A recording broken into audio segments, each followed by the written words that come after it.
I fell in love with her at first sight. Like I said, as soon as I saw that picture, we just haven't stopped talking that since.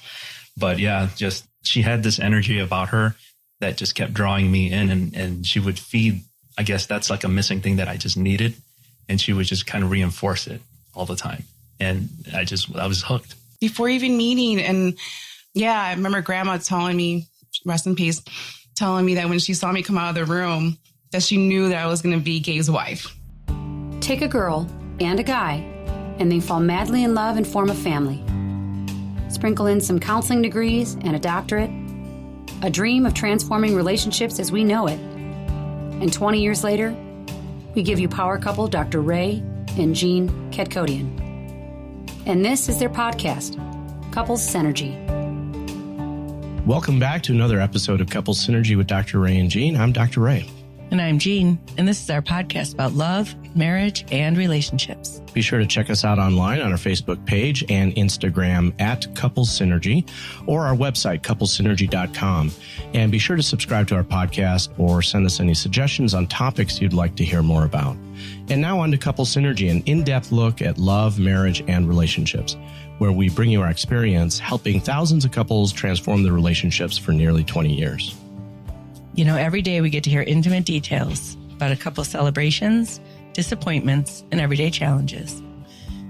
We've often wished these stories were shared because we know we are more similar than different.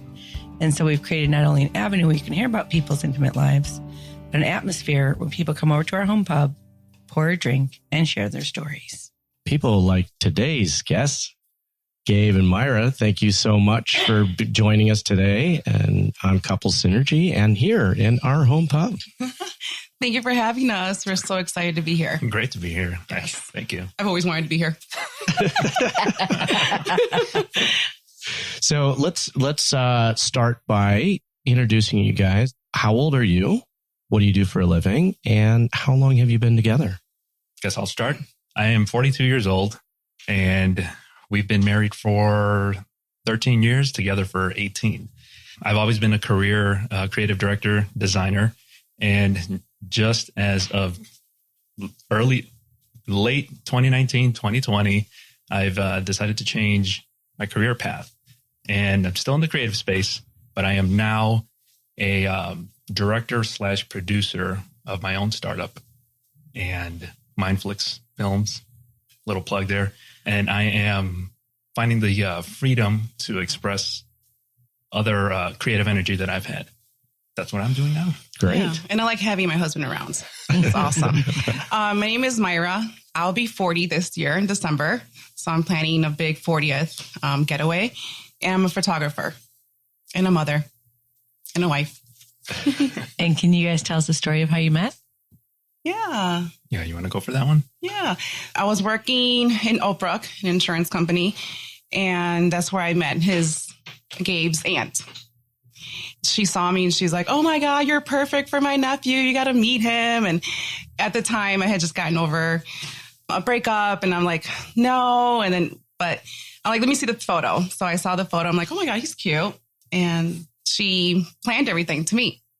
So yeah, it went. Sorry. Funny thing to add to that too is that she also reached out to me and told me, "I've met the perfect girl for you. She's exactly like the way you like them." And so, oh my gosh. Yeah. So I was like, well, I won't believe you until I see a photo. And I sent him a photo. At the time, we didn't have a phone. So I had to go to my friend's house and use her computer. And I sent Gabe a photo of me. Pre-iPhone era. Yeah. Yeah. But I saw her photo and I picked up the phone and just casually left a smooth message. And ever since that call back, we haven't stopped talking since. Yeah. This is like the original matchmaking. Yeah. Right? Yeah. To this day, she still says, "I was your Cupid. Oh my God. Yeah. I did so good. Your girls are so beautiful because of me." Right, Alina? So how long between that and actually meeting? I think it was Like within the month? Yeah, maybe a couple of weeks. Yeah, we were pretty far. I was in Lombard and Gabe was in Waukegan. I had no idea where Waukegan was. And then when I told my dad, I'm like, "I'm going to meet this guy from Waukegan." He's like, "I don't want my daughter to be going to meeting no guy from Waukegan." And I was like, "What's wrong with Waukegan?" So it was pretty much an hour distance. And I had no idea where. Where'd you guys go on your first date? He took me to this So she did come up, and my aunt, that was like the safe meeting space, and since she knew who she was, and my aunt at the time was having a candle party, so the entire family was there. It's so funny because it was around 8:00, and I was getting ready, and I'm like, at the time I pulled up MapQuest, and it said 1 hour. And I was like, 8:00? I didn't get there at 9. What's the point of going? And so I called Elena to cancel. And she's like, no, Myra, everyone's here. Grandma, all my sisters are here. Grandpa, you need to come. It's like, what? Now I'm not going to go.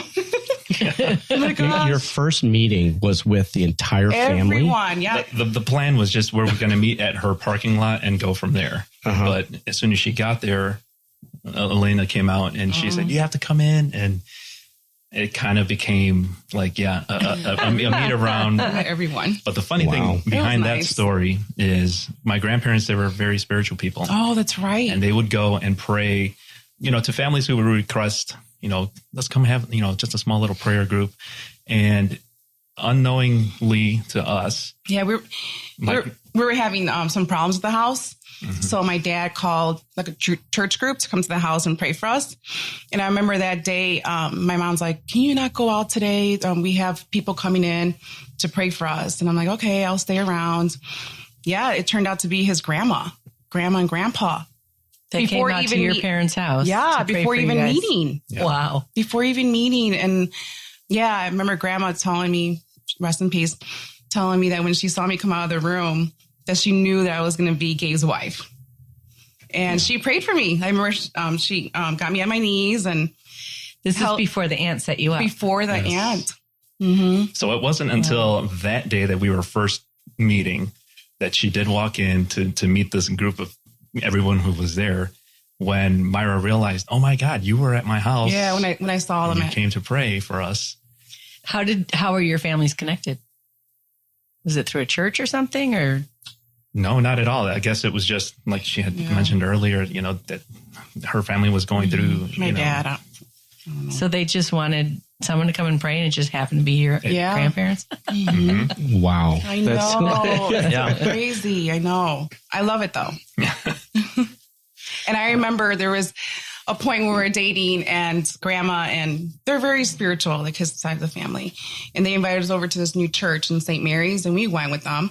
And at the time we were like not doing so good. And grandma's like, Myra, just hang in there. Don't worry. Things are going to get better between you and Gabe. Like she always like wanted us to be together and not worry about anything. And she was so sweet. And we had never opened up to anybody she knew in regards to these problems. But yeah, she just approached us with just these words, and it just landed at the right place. It was probably my face. I was probably like, I could have hard for me to, hide my face. She could feel it, probably, right? She was very in tune with things like that. Yeah. Okay. So how does your relationship develop? How long did you guys date? We were dating for 5 years. Yeah. Dated for 5 years. Well, how old were you guys when you met? I was 21. I had just turned 21. Yeah, 23, 24, I believe. Yeah. Okay. Mm-hmm. We dated for a few years before I proposed. Well, we dated, and then after 3 years, we moved in together. We lived together for 2, and then you proposed. Yeah. Because I pressured you. I'm like, where's the ring? Was it for 5 years? Was that an issue at all with either of your families? Yeah. Oh. It definitely was. What's the story with that?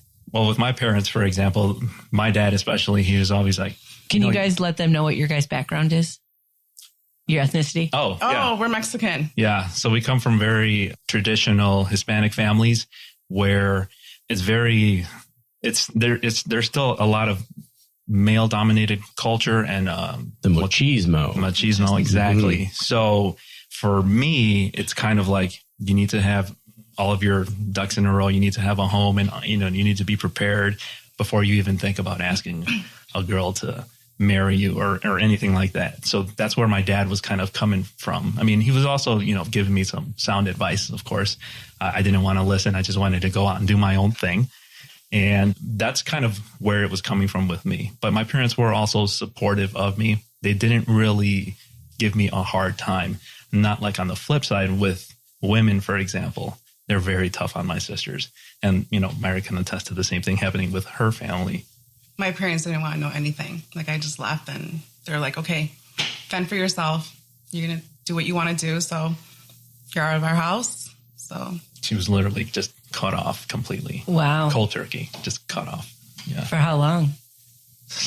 To now. date. Till date, now. yeah. So financially, but they still talk to you. yeah, now yeah. Okay. And this is more cultural or more religious based?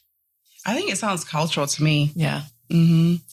Maybe some religion may have, we grew up Catholic, so, there's a lot of conservative aspects of that, I would believe too. So, but yeah, I think it's more of a cultural. Are you guys first generation or were your parents? First. We You are guys first. are both. Yes. Yeah. So you have that aspect too, which is, however things were done back then, Yeah. back there, they try to bring it. It's like, Yeah. no one does that anymore. Yeah. Yeah. I've seen that in a lot of aspects in our lives where kind of like the boomer generation and the millennial generation, I feel like we're kind of somewhere in the middle and we do understand both sides of things. So I've seen myself as far as, in my career goes with corporate areas that I have been kind of like the liaison between those two groups.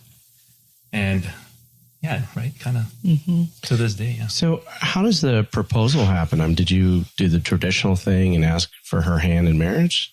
I did. But before I did that, I had to get the parental approval. Right. And I went ahead and I chatted with her folks, without her knowing. My parents love Gabe. Yeah. Everyone loves Gabe. Yeah. Yeah. I always had a great relationship with my in-laws. And so when I mentioned it to them, they were excited. I don't know if they were pretty much like, thank God it's you kind of a thing. Pretty much they did. Yeah. So they were 100%, approving of it. And I held on to that approval before I actually got on my knee and asked the question for about 3 or 4 months. It was really tough to find the time and the perfect place to actually go ahead and propose to her. And she's got a funny story of how I actually did it. And I love sleeping and he wakes me up in the middle of the night on Valentine's. On Valentine's Day? Uh-huh. yeah, Oh. it was on midnight on Valentine's Day, but it wasn't in any, fairy tale awesome location or anything like that. It literally was just in our bedroom of the apartment that we were sleeping. And I was just like, I've got to do it. This ring is literally like, digging a hole in his pocket, and it's gotta be done now. So I went ahead and I did it then and there. And So is this the midnight after Valentine's Day or before Valentine's Day? right before. So it, First minute of Valentine's Yeah. Day. Awesome. What did you think when you woke up? I was like, what's going on? What's wrong? Because he would always play jokes with like little fake bands. And this time he was getting on his knees and I had to rub my eyes. I'm like, what? I was practicing in the past. What's going on? What's going on with you, Gabe? And he popped the question and I didn't even see the ring because I was crying. I just had tears and She couldn't see so the happy. ring. So many tears in her eyes. yeah. And what'd you say? I said, yes. Yeah. Finally. Oh my gosh. 5 years. That was great. What was it about the other person that you fell in love with? Gabe's so big and tall. He's handsome. I love his personality. He's very charismatic. He's romantic. He's just really cool. Yeah, Myra, the same goes with me. I fell in love with her at first sight. Like I said, as soon as I saw that picture, we just haven't stopped talking that since. But yeah, just she had this energy about her that just kept drawing me in and she would feed. I guess that's like a missing thing that I just needed. And she would just kind of reinforce it all the time. And I was hooked. So your aunt was right, that she was your type.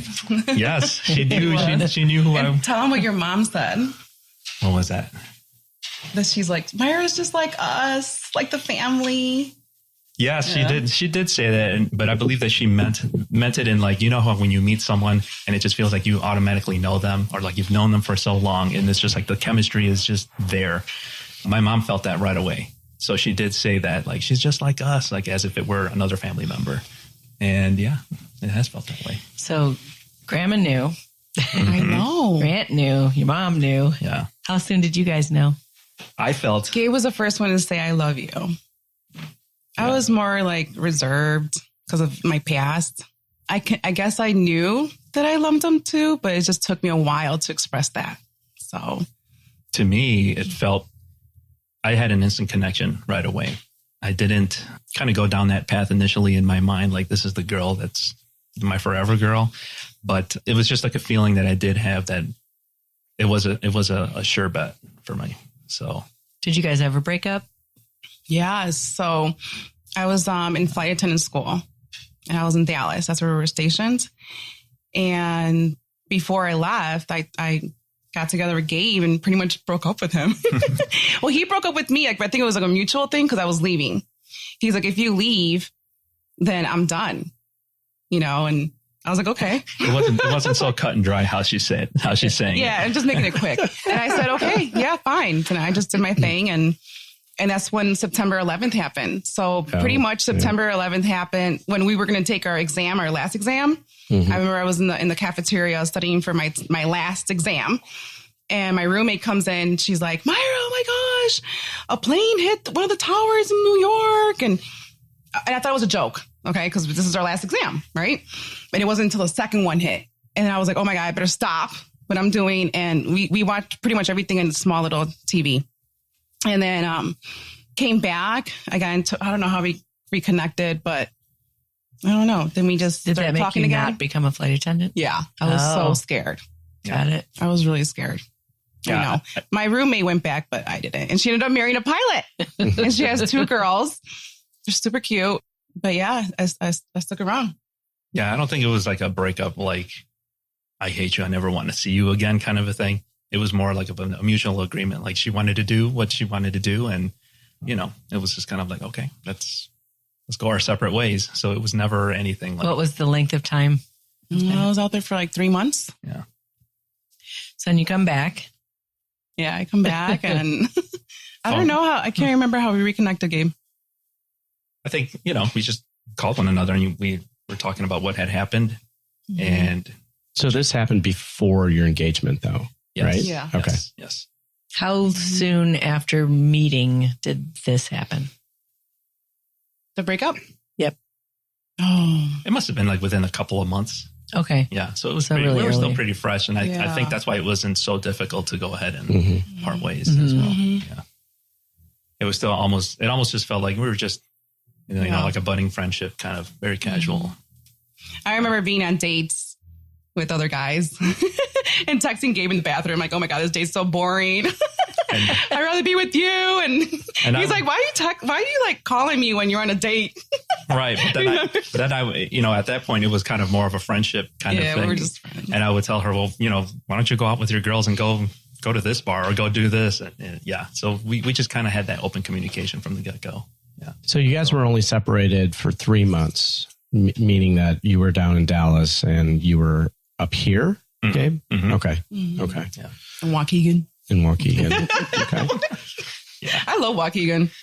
There's a nickname to it now. They call it Waukilla, just because it's so. I love it.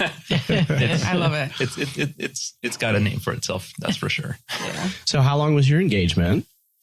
Our engagement was a total of 2 years. There was definitely some time between the engagement. How did you decide that? I think financially, it just kind of forced us into that position of time. Mm-hmm. But, as with anything, we struggled with it in the beginning. And then we had our moments of clarity and we began to plan. And we made our marriage happen. So you guys have been together for quite a while. Mm-hmm. And relationships, they really go through stages, don't they? And, they do. I think when you hit that first one, you're like, what is even happening?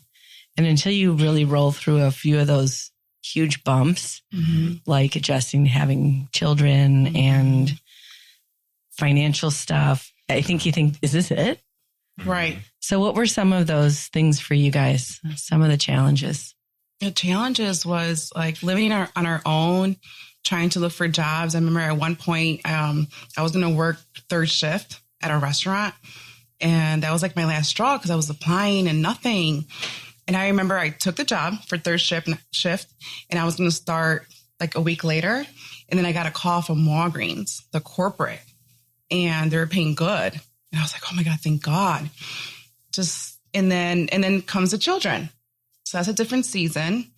We both decide to, I'm going to leave. I'm going to stay home because we had a little incident with our babysitter. And that's scary. When you see like a bruise on your child, like what's really going on? And so that was super scary. And I decided to leave my job and stay home with my baby full time.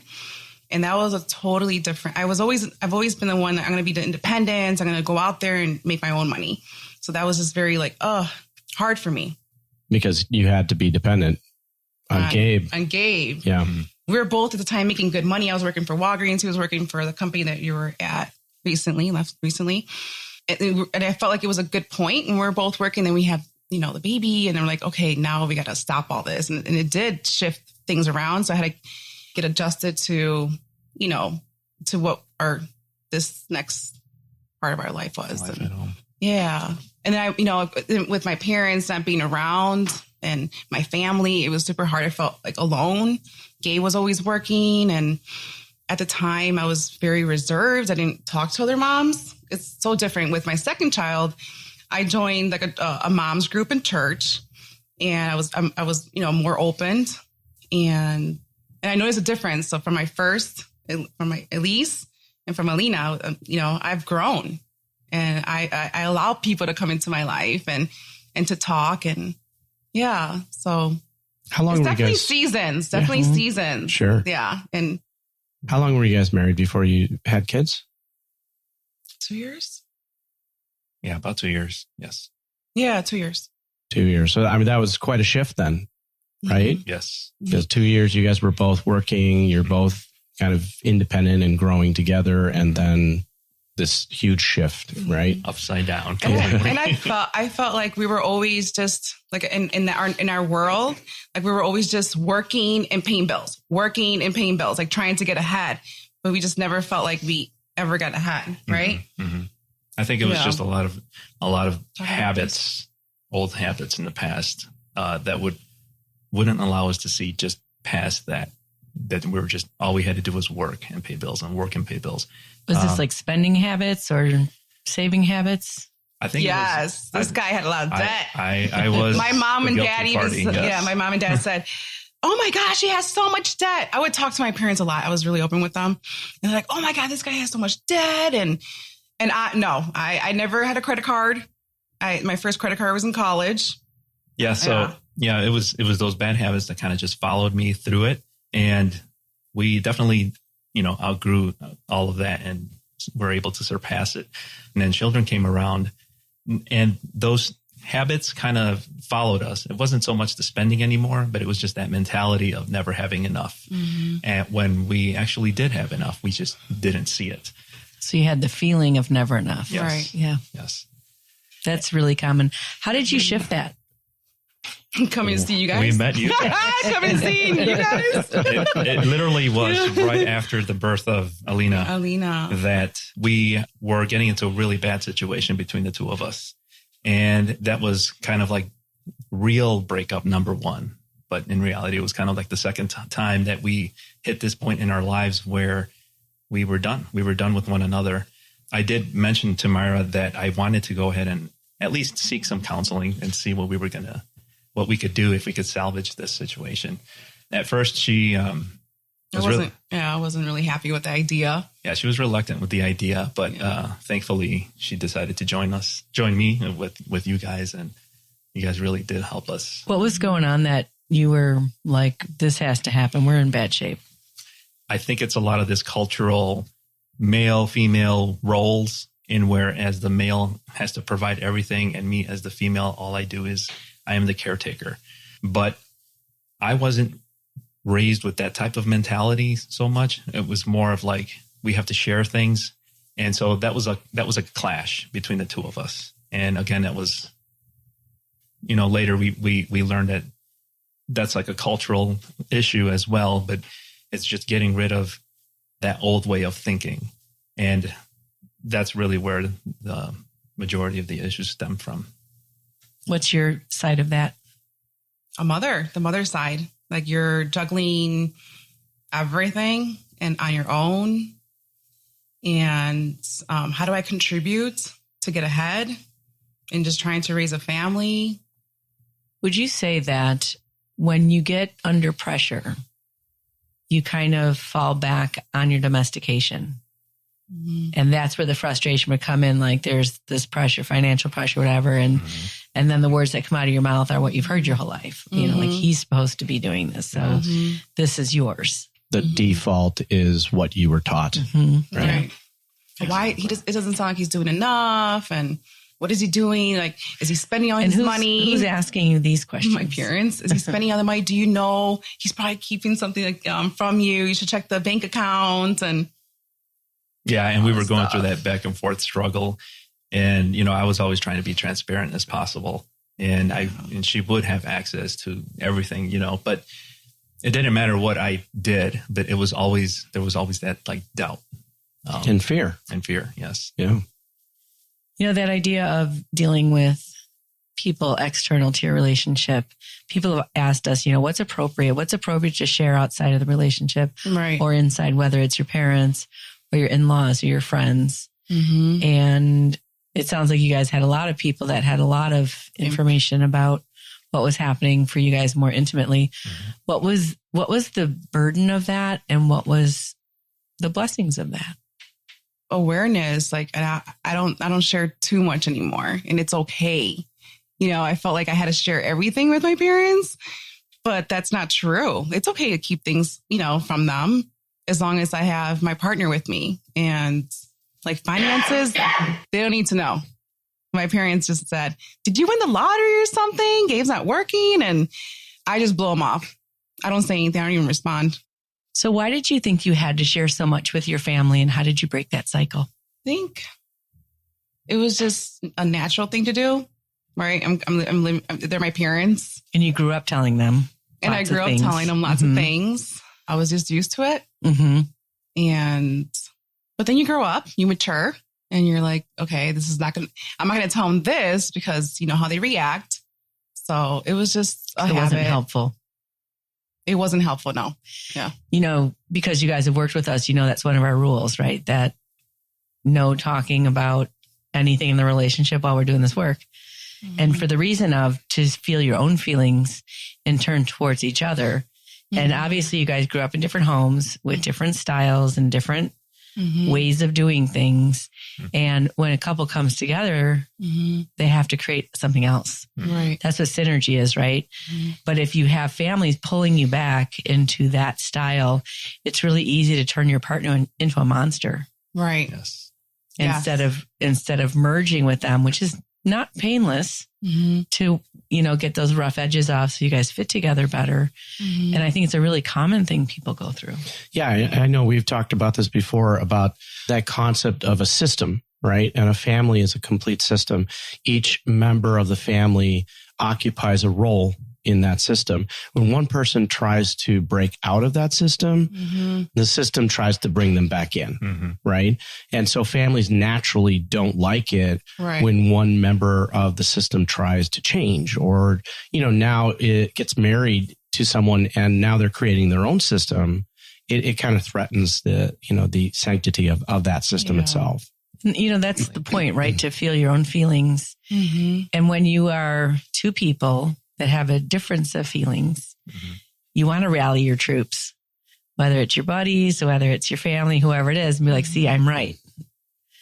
But there's no one that's going to be right and wrong in a relationship. There's either two rights or two wrongs, two winners, two losers. And you guys are kind of stuck in that power trip for a while. I think that's originally why you guys came in, right? Was, you know, there was this big gap. You guys just couldn't figure out where the bridge could get put in there. Right. It was just, to me, it felt like literally, but I didn't realize this until after the fact. All it was just simple guidance with how to understand what it was that we were going through. We literally could not see, you know, the simplicity. Literally, it really was such a simple solution to all of the issues that we were facing. But I think we each had like so much baggage and so much, like, you know, we were just like coming from different backgrounds. We just came with so much baggage and so much hurt and ways of thinking. Just so much going on in our lives that we were just distracted. And I mean, you guys pretty much taught us how to be a husband and a wife and how to treat each other fairly, love, be open. I remember I was so reserved. I didn't want to just let go. And this is because of my fear. I really like the fact that it wasn't when we were coming in with the, we're going to go see a therapist. I had the classic in my mind where like, I'm going to go ahead and say my piece, and you guys are going to go ahead and validate that for me and make her feel bad about it. But it wasn't like that at all. It was literally, you taught me how to think for myself. In essence, I literally grew up, and I don't think my parents could have taught me something like that. I think it takes like a third party to go ahead and actually wake you up. And yeah, it's like a life coach that I didn't even realize that I needed. I remember you guys, the first question you guys asked us was like, are you guys both willing to actually work in this marriage, like work together to improve, or, remember they asked us that? Yes. And are you committed to working and doing this therapy together? And we said, yes, remember? Mm-hmm. Despite our reservations, we did say yes. Yeah. And yeah, that was a scary yes. Yeah. It's really cool to hear you guys be able to describe that process. Mm-hmm. And a lot of times that's what we feel too. It is like a parenting type of thing that we're doing. And parents can only teach us what they've learned. Mm-hmm. And it's the kids' jobs to grow beyond what they've learned. And so, how do you learn that? Because your parents set their lives up in a way that worked for them, but the world has changed. Everything's changed. Yeah. And so how are you guys figuring this out? And I'm sure your guys' marriage looks very different than your parents' marriages. Oh yeah, absolutely. Go ahead. I was just, along, speaking to that process, it was just very eye-opening to realize how much like my parents I was doing. And, when I finally figured out, you guys had those questionnaires, and then when you said, Ray, you were like, all right, can you read back those things that you circled? And I circled everything, and he's like, who does that sound like? And I'm like, oh my gosh, I sound like my mom and dad. That was when my mind kind of blew open, and I realized I'm starting to see what I'm doing here. And yeah, that was an amazing process. Mm-hmm. And that's that whole self-learning that I was talking about. And I was like, I'm actually growing here more so than I would have, and it's because you couldn't see it. Mm-hmm. Yeah. Mm-hmm. And there is, piggyback what you said about the projects that you had us doing, the rock one. I still remember that one. I tell that to like everyone that you had us, collect some rocks, heavy rocks, and carry them with us everywhere. Rocks. Right. The resentment ones. Yeah. And I remember Gabe and I, you said, whenever you're ready, you need to just toss them. And that was like to let go. And then we both agreed to wake up really early in the morning. We went to a little pond. Every time you threw the resentment rock, you had to say something positive or something reassuring. And so that was really cool. And I tell people to do that all the time. It's really funny. That's a great, physical exercise that you really don't realize the impact of it by hearing about it. It's like you have to do it in order to really understand the impact of that. Yeah. Do you guys remember hearing us tell you that every relationship's a 50-50? Yes. Gabe reminds me all the time. Did you believe it when you first heard us say it? No. It makes sense, but, I did. I mean, yeah, it is 50-50. Yeah. But it's all that unconscious stuff in our domestication that we learn that we don't realize. Yes. We think we're right and the other person's wrong because we see out and not like this. Mm-hmm. And everyone's like, what? Really, if they would change, I'd be fine. Yeah, it's a lot easier to blame your partner. Yeah. Right? Absolutely. Yeah. Yep. Uh-oh, I see some eyes. So that's really cool. And, you guys were very much a his and hers when we met you guys. Mm-hmm. And I can see the us in you. Oh, there wasn't that unity, Yeah. You had your way you were fighting for. You had your way you were fighting for quite a bit. I know. Right? Yes. Mm-hmm. And then you guys figured out that merger. Yeah. And I think a big part of it is the boundaries with the people around you. Yes. Because of course they're hearing your side of it and they love you. So why wouldn't they pick your side? Exactly. Right. I know. But it's just that their feelings and opinions about your life is always going to be limited because they don't know enough of your lives as a couple to really have that opinion. Mm-hmm. Mm-hmm. So how have you guys been able to set boundaries? How do you navigate that? now with your extended family and, you're obviously going to have relationships with them, right? But how do you guys figure out things in a way that you both still remain intact as a couple and you don't allow those extraneous relationships to get in the middle? Well, I had an episode. Dealing with my parents has been very difficult, but I guess I've always prayed for compassion, just compassion and understanding like where they're coming from and their backgrounds, and when I start thinking about that, I don't get as angry anymore. So, and I just say, I'm just grateful that my mom's still around, because she didn't have her mom growing up. Like just recently, like an uncle of his passed away, like all that, just kind of like, you reflect on that. I'm like, wow, that's a dad that left their family.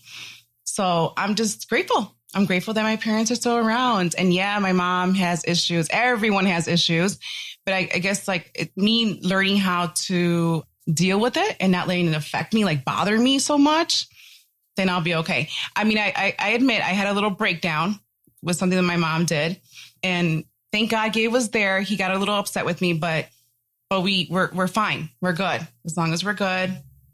And then I give them some space, then I'm good. Then they adjust to that. Mm-hmm.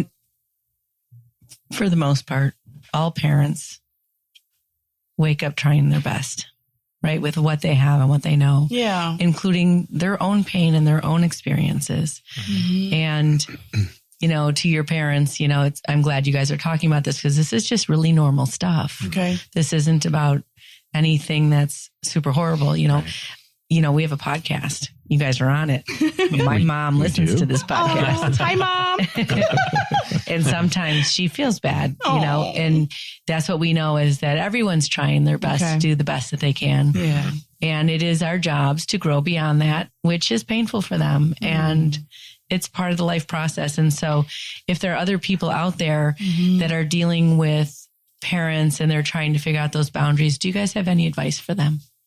I think I would say for those parents, for those individuals dealing with their parents, I would just basically say to know that it's okay to create that boundary for yourself. And that doesn't mean that you don't love your parents any less than you already do anyway. Just being accepting of that will help you set those boundaries for yourself and make it okay for yourself to move on to the next thing that you have to tackle. And just give yourself space. I was the type of person that I would call my parents every day, morning, after work, at night. I remember the last time my dad's like, you don't call me anymore. You don't call me in the mornings anymore like I used to. And I don't do that anymore. Before I would have just, so just give yourself space. Where does that energy go to now that you're not giving it to them? Oh my gosh, so much.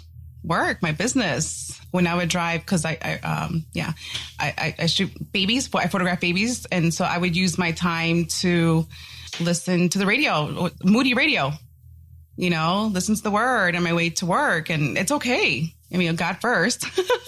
So yeah, just give yourself space. You're going to be okay.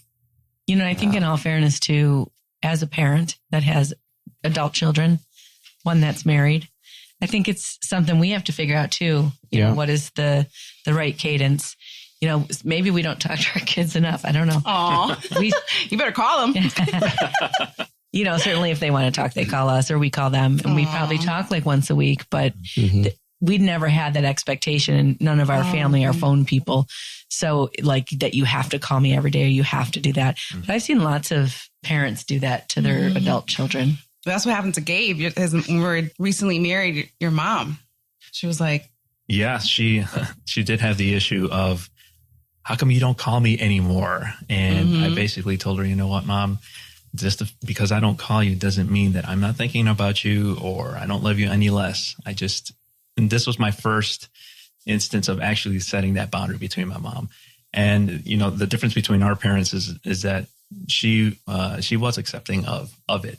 And that in itself was very telling of, the way that I was growing up and having a completely different background than Myra, for example, with how to approach some of these issues that we had. So she needed you to set that boundary for her. Yes. Because she thought it should be a different way. Yeah. Yeah. And I don't think she was expecting it. I think it probably did feel like a gut punch to hear it for the first time. But I think I also did her the favor of doing that, and she did grow from it as well. Yeah, we had kind of the similar thing early on in our relationship. Yeah. Luckily, my parents don't know how to listen to podcasts, so I can talk about this freely. But in the beginning, my mother would come over, and I think it was really this duty thing. Like she felt like it was a duty to come over, like almost every day when we had our, had Dean, and she would clean our house. And I couldn't find anything. Yeah, that might sound like a nice thing, but she would we wouldn't find anything. Everything would just be taken and put in different places. It became very, distracting and disruptive. And so I remember we had to set that boundary, and we did that. First, we did it through my dad. Yeah. And he was kind of that was a tough one. Yeah, he was a good facilitator because we didn't want to, hurt her feelings. Mm-hmm. Right. And we wanted to be a little bit softer of an approach. But, those boundaries are really important because now you have this shift in your life. Your life is different now. Mm-hmm. And your parents are just going to continue to do what they know. Okay. Mm-hmm. Right. And so change is always going to make someone feel anxious, right? And it's going to bring up this feeling of the unknown, right? Uncertainty. Mm-hmm. And so our parents are they're going to feel that disruption, and they're going to just kind of go back to the default, right? They're going to brace themselves. And that is something that we all are going to face as our lives continue to evolve and change, right? And now we've got kind of a great relationship with my parents and, I wasn't even thinking of that one. I was thinking of... there's another time. Wow. So again, they're not going to hear this. So. We're night people. Okay. Right? And she would call, and this is pre-cell phone. So ringer in the house, ding, ding, ding, with the answering machine, 8 o'clock every morning, 8 a.m. And, we work afternoons and evenings. We don't get up at 8 a.m. We're never up at 8 a.m. Yeah. And that took a little bit to get her to stop doing that. Yeah, Sunday mornings were the worst because then it was my mom and dad. Yeah. Right. Yeah. Right. Now she just texts me emojis. Yeah, the slug emoji. Right. I don't know how she knows how to do it. Very strange. It's very strange, but yes. What nationality are you, Dr. Ray? I am half Filipino, half Persian. Okay, Filipino, yay! I love Filipinos. What's wrong with Persian? I don't know. I love Persians too. Yeah. Yeah, so these are really normal things that everyone goes through because we all just grow up different. Yeah. And especially being, first generation American, right? Which I can also say that it is a shift, right, for the culture. Yeah. And what worked in the old country does not work here, right? And especially you're trying to raise your kids to, integrate with the society around them. And so you're going to have to do things different that your parents are not going to agree with, right? Yeah. I think some mamas think they should be number one in your life. Yeah. And you're trying to make that shift of making your partner number one and your relationship a priority. And I would agree that is the best scenario, is to put that energy towards a relationship. And then as a couple, have a relationship with each other's families if you're trying to build synergy. Yeah, I agree. Like I love his family. And before, when I was going through my issues, I wasn't so secure around his family. Now I'm just like, I love it. Yeah. And same thing around my family. I would feel like, a little intimidated around my own family. And now I'm just like, this is me. Like, this is what you're going to get. You just feel happier. And especially when you have your significant other, you have your husband next to you and supports you and loves you and doesn't judge you. And that makes it all better. So now we've talked about in this episode here, we've talked about letting go, right? That you guys had to learn how to let go.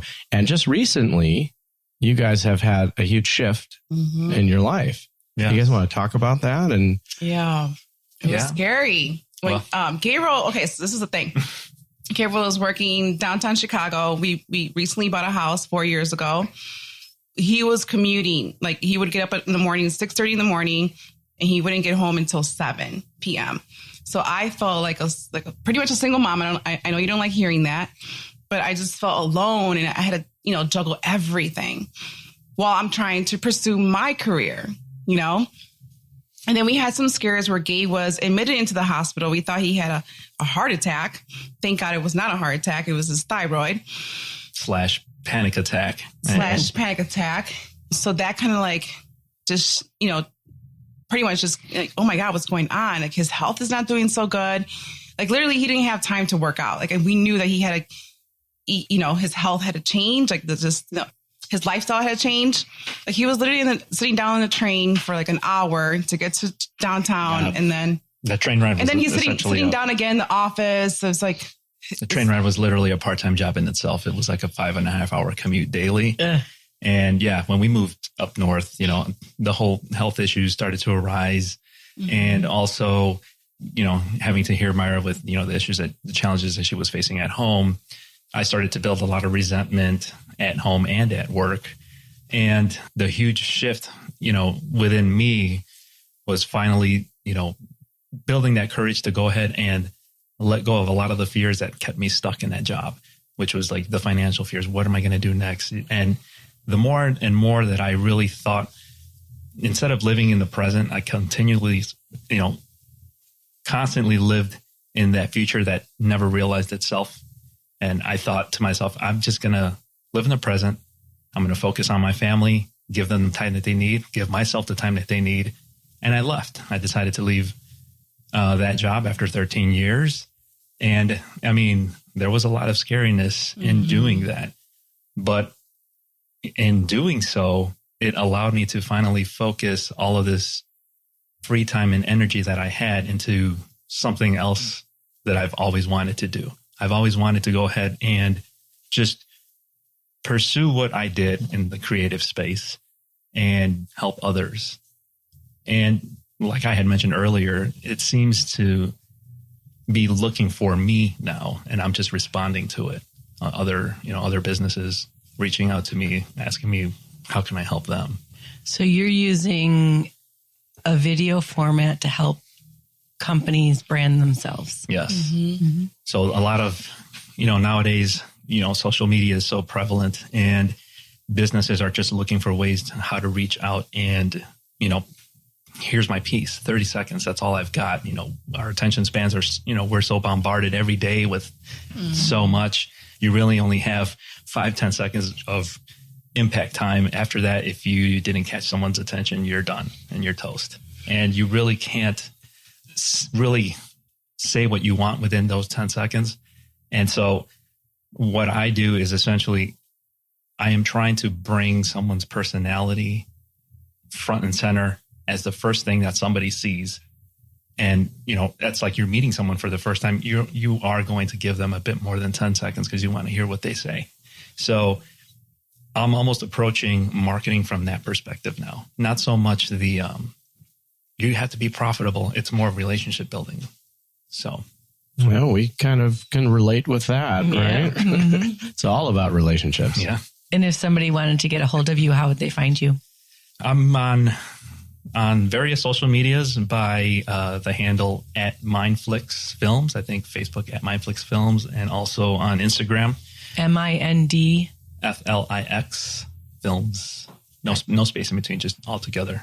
Or at my other handle, and this one's kind of a little bit tougher one, at GRKFIRE. So it's at Mindflix Films. We'll keep it on Facebook we'll and put that Instagram, in the show notes. right? Yeah, we'll have that in the show notes. That would be a little easier. Yeah, I'm really proud of Gabe. And I've noticed a drastic change, and not only in him, but in our relationship and the girls. Like, they love having dad around. We're eating earlier, like dinner. Like, dinner was like 8 o'clock, late. We're both trying to lose weight together. Like, we're doing things together. Like, we're right now we're doing intermediate fasting. We've lost like 10 pounds 20 altogether. Great. And so it's funny because I told him the other day, I'm like, I like having you around. Like before, I couldn't stand you because you were never around. But now that he's around, I love it. And it's like, you kind of like have to like we pretty much have offices together back to back. I can't stand his typewriter. My keyboard. Yeah, his keyboard. I mean, I have a it's called a mechanical keyboard, so it's not like so annoying. It's not like on the Apples and the Macs. They're so tiny and really silent. I like the actual tactile click that you hear from back in the old keyboards. It's so annoying. I think that's a thing that's coming back in. Yeah, right. No, seriously. There's like a wave of people who are really into retro items, like a lot of the younger kids. Yeah. But I'm not. Good. No, I'm not doing that. I really like our son has a Polaroid camera. Okay. Yep. Yeah. Oh, I have one too. He enjoys that. Yeah. Yeah. And Myra, you're part of our 22 Date Night Challenge. I am. Yeah. So I'm a photographer. I'm what you call like a lifestyle, light photographer. Mm-hmm. So I do weddings. I do family sessions. So I go to the house and capture like the moments in your home. And quinceañeras. So sweet 16s, first birthdays, like small little events, intimate events. And now recently kind of tagging along with me, and a lot of people are finding value in what you do for what they're looking for. And last week we actually did a home together. So I was the one for real estate. A house, real estate for a house that was for sale. That's on for sale. And I did the photos and Gabe did the video. And that was super cool. We went to Park Ridge and it was so cool just working together. And then over the next 6 months, you'll have certain days that you're going to offer times. Yes. And some might be in a studio and some might be outdoors. Yes. Over the 6 months. Yeah. Once it gets nicer, then I like to do like on location photography. So we go to parks, and I have some really nice little parks that we could go to. Cool. Yeah. And how would people find you? Yeah. So it's my name, Myra Ochoa Photography.com. It's just my name, Myra. And it's spelled MAIRA. Ochoa, OCHOA, photography. Awesome. On Instagram and I'm on Instagram and my website, Facebook. Yeah. All the places. Mm-hmm. So as a couple that has gone through the Couples Synergy program, how would you describe how it's changed your lives? Oh, it's changed dramatically. Night and day. Like we're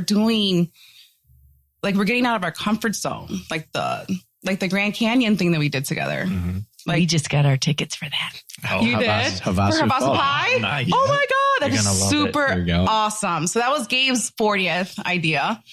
And I go with the flow with anything. And I'm afraid of heights.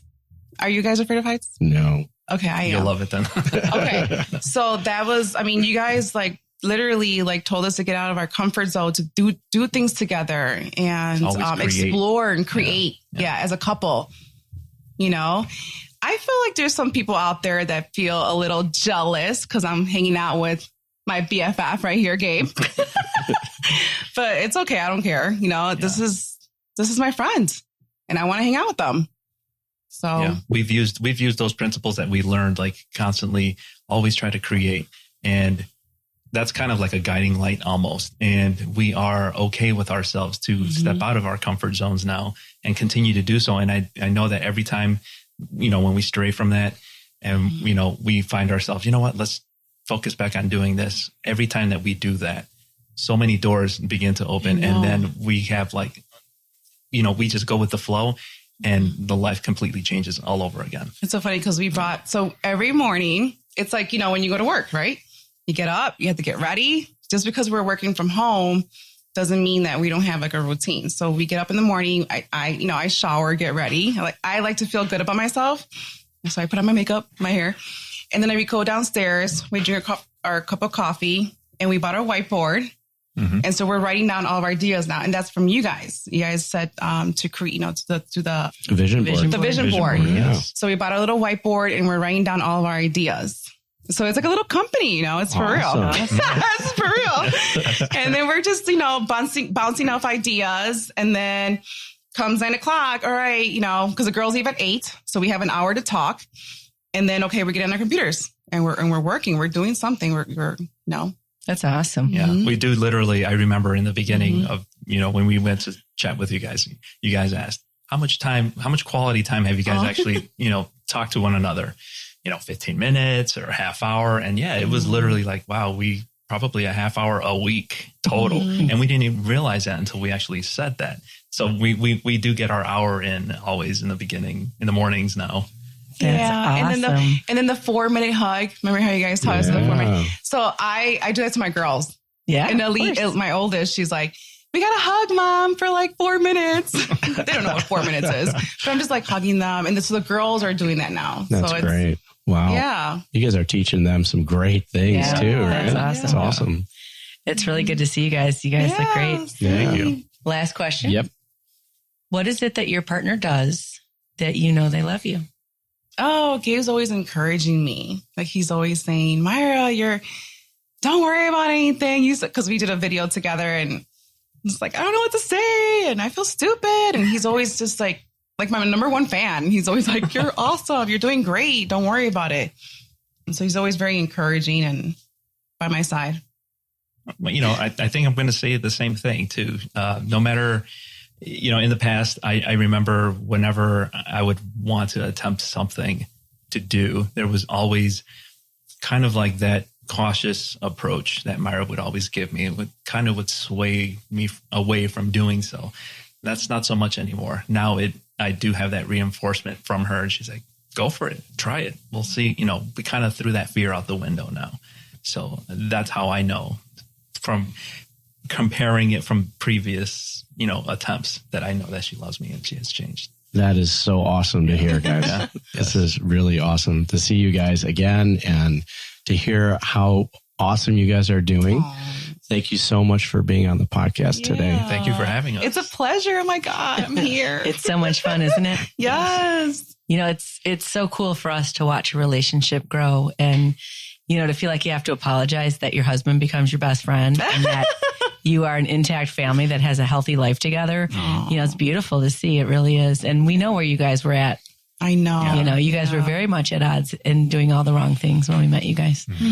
Great job. And you've maintained it for years. Yeah. This is years ago. Right? And we're still improving. We're still doing, trying to do our best. Yeah. People have been sharing their stories since the beginning of time to bond and heal and grow. And we hope that by you guys sharing your story, it's enriched your lives and the lives of our listeners. Oh, I hope so too. Thank you for having us. For all of you joining us today and for listening to Couple Synergy, we want to thank you wholeheartedly. Our passion is in helping couples have happy and healthy relationships. And this podcast gives us a fun way of bringing our knowledge and expertise to you, our listeners. For all of you listening, please subscribe to our podcast and please leave us a review. If you have any questions, comments, or topic suggestions, please email us at contact@couplesynergy.com. For more information about Couple Synergy and our programs such as Relationship 101, the Couples Weekend Intensive, and our premier program called Couple to Couple, look us up online at couplesynergy.com. And if you know someone who could benefit from this episode, especially if they're dealing with external people in their relationships, please download it and share it. And thank you for listening. Until next time, synergize your life and synergize your love. You have been listening to Couple Synergy with Dr. Ray and Jean Kedkodian. Couple Synergy was recorded, edited, and produced by Dr. Ray and Jean Kedkodian.